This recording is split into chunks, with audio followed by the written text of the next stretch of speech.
It's a Well, noun. so You know what it welcome to the means. morning trap. Good morning, everybody. It's Friday, so we Hey, on another Rebecca. vibe. Everybody talking about something good, and they're giving lessons on curse words, which is good. But we still gonna have that swear jar though. We still gonna have that swear jar though. And to start, you guys, let's talk about Ceciley Tyson passing today, yesterday. Ceciley Tyson, groundbreaking, award-winning actor. She died at 96. Ceciley Tyson, who gained an Oscar nomination for her role as the sharecropper's wife in Sounder, won a Tony Award in 2013. At age 88 and touched TV viewers' hearts in the autobiography of Miss Jane Pittman, died yesterday at 96. A one-time model, Tyson began her screen career with bit parts, but gained fame in the early 1970s when Black women were finally starting to get starring roles. Tyson refused to take parts simply for the paycheck, remaining choosy. I'm very selective, as she said, as I've been my whole career about what I do. Unfortunately, I'm not the kind of person who works only for money. It has to have some real substance for me to do it, she told the Associated Press in 2013. Besides her Oscar nomination, she won 2 Emmys for playing the 110-year-old former slave in the 1974 television drama, The Autobiography of Miss Jane Pittman. A new generation of moviegoers saw her in the 2011 hit, The Help, which she was so much more. She also had a memoir that she put out 2 days ago, discussing her life. You guys, let's take a look at that interview that she did with Gail Pittman. What does it feel like to be 96 and a legend, Miss Legend? I'm amazed every single day I live. Do you feel like you have more to do? Yes, that's why I'm still here. I mean, what my life became is not what I expected. I had no idea that I would touch anybody. When the time comes, what do you want us to remember about you? I've done my best. That's all. So This is proof. Go ahead, Rebecca. I was going to correct myself. It's not Gail Pittman, Lord. It's Gail King. We know. But go ahead. We know. We know exactly who you're talking about. And anybody, there's also a study, plenty of studies that say if you correct someone when you know exactly what they're talking about, you're an asshole. I mean, like that. Literally, there are studies that say that. So anybody that would have said something about that would have been scientifically conclusive. Go ahead, Monday. Right. That's why I never correct comma. That's why I don't care about my grammar. And I hate English anyway. So don't ever do that. I can't tell you what I'll do. You're a grown woman. But this is a proof that you don't need to be a billionaire or there should be no billionaires. Because if there was anybody that should have been a billionaire, this woman who refused to take part in the reason people talk about her career kicked off in the 70s, they forget that it really started in the 50s, as we talked about last night, right? She skipped the 60s because she didn't want to be a part of blaxploitation films. Like when all the Black women were playing roles of prostitutes or whores, and the men were playing pimps. Black men were playing pimps. She wouldn't have part in that. She's like, I'll sit Hollywood out completely, and she did. That level of moral compass or fortitude is rare right now. And when she said, I don't do anything just for a check, it's amazing, man. Like, this is a person who referred to her life as a Christmas tree, and everything she's done as a different ornament is a powerful statement. And then the fact that yesterday at 96, she put the last ornament on her tree, which is a star, right? So shout out to this sister who represents Black excellence beyond a hashtag and just lived it for 96 beautiful years.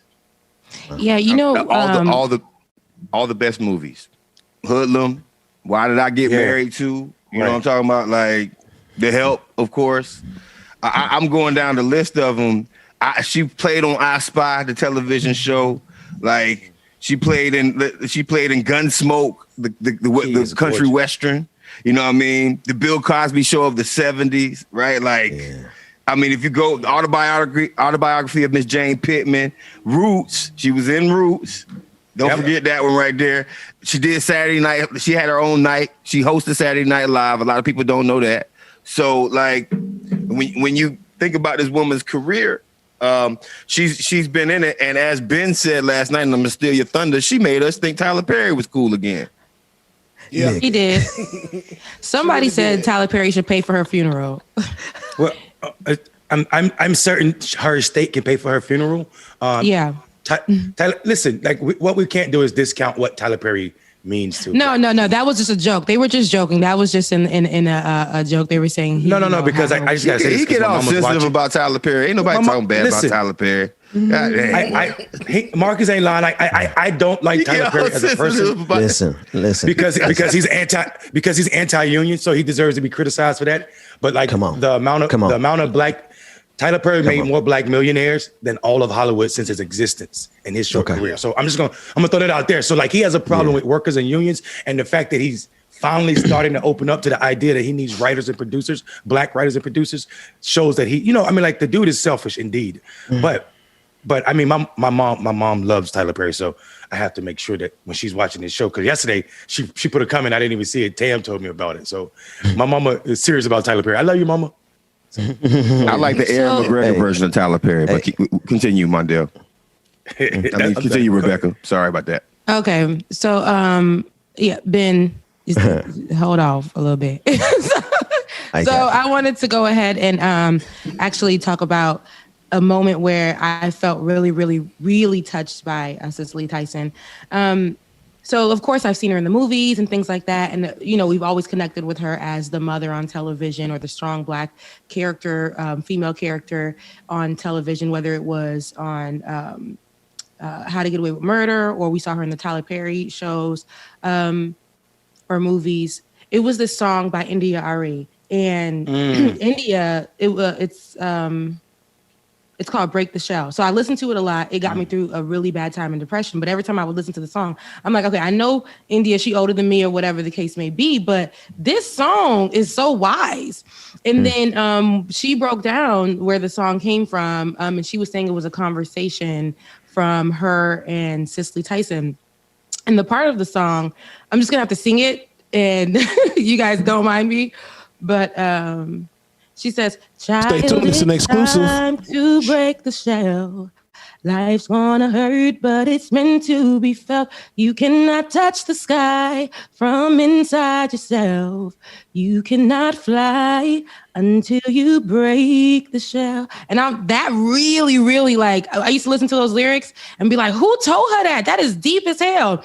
And she was saying she was speaking to Ceciley, and Ceciley just told her that and helped her. Wait a second, Rebecca. Wait a second. I discovered that girl. We're gonna change. We're gonna change the name of the show to Rebecca Azor and the Black Waters. The Black Water Drops. Hey, we'll be the Pips. We'll be the Pips. Wow. Hey, come on, guys. My doo-wop boys.